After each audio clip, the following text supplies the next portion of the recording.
Taking a big hit on that increase to $15 an hour for the minimum wage, small business owners in New York City are cutting jobs and reducing shifts to make ends meet after the law went into effect 6 months ago. This was a big article in the Wall Street Journal today, and here now is Art Laffer, former Reagan economic advisor.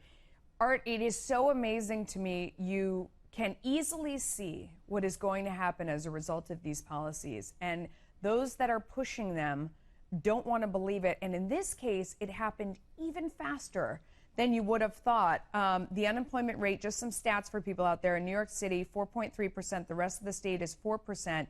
Employers have dealt with 3 minimum wage increases in the past 3 years in New York City. We have seen, I mean, there are empty storefronts in every neighborhood, on every avenue. They are driving mom and pop out of this city between the increase in taxes and then you pile on at the same time that they're paying higher taxes, so they're paying higher rent on the storefront. They then raise the cost of labor and everybody's saying, forget it, I'm done. I mean, what would you say to these city officials? I would say to the mayor of New York, you ought to run for president of the United States. You've done such a wonderful job in your city. You're such a qualified, competent person. The United States needs you. We need more unemployment. We need more empty shops. I'm just joking with you, of course, Melissa. The point is, we all know what happens when you raise the minimum wage. We all know what happens when you raise taxes. I've never heard of an economy being taxed into prosperity. And New York City is on the cusp of starting the long decline, like Detroit, like Chicago, like these others. And it will happen. Believe me, it will. And it's Blasio has a bad philosophy about economics, and he's just an angry man. And raising the minimum wage is the best way of hurting the poor, the minorities, the disenfranchised that you can think of.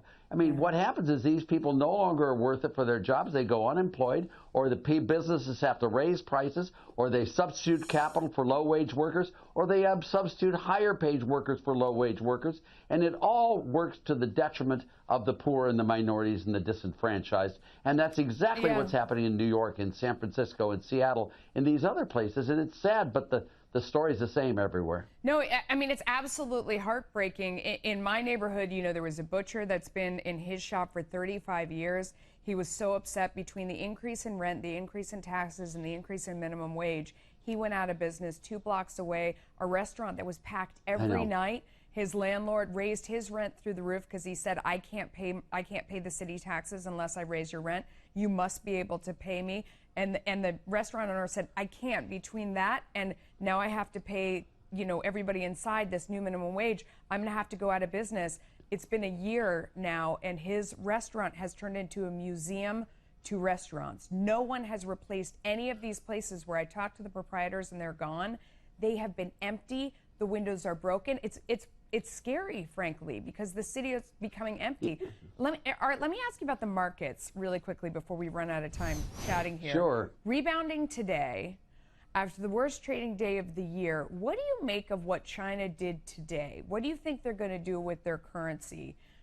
How do you see this whole thing playing out in the near term? I don't know what they're going to do. I'm not a Chinese expert, but, you know, when you look at it, the Chinese are very vulnerable. The president is asking a lot of reasonable things from China. I think there's some things that I wouldn't have asked for, but he's asking for a lot of reasonable things, and I think those reasonable things are good for the Chinese as well. Stealing intellectual property is not good for China. It's not good for the U.S. It's not good for anyone. And I hope they come to an agreement, and I hope and I think they will. But I think China so far needs to move a lot further to go along with what the president wishes.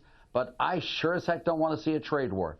Trade wars never work out for anyone, either the tax increasers or the people whose the tariffs are placed against. Trade wars are terrible. Stock markets collapse, as we saw in the last couple of days. And the further we can get from a trade war, the better off all of us will be. It doesn't feel like we're going in that direction, Art, though. I mean, it feels like it's getting more and more I know, it entrenched. never does. It never does, Melissa. And I've been around for a long, long time on this stuff. And, you know, when you're negotiating trade deals, it goes plus and top and bottom, forth and fro. And, you know, all of that happens. And it's always very scary unless you're the person doing the negotiation. And, frankly, Donald Trump is the president. He's the negotiator in chief. and he's an expert negotiator. And frankly, if I could trust anyone, I would trust Donald Trump on doing these negotiations correctly. Okay. But the proof is always in the pudding. If he gets the deal done soon, he will be the hero's hero. And I expect him to do that. I think he will. And when he does, I think you're going to see a 5,000-point increase in the Dow.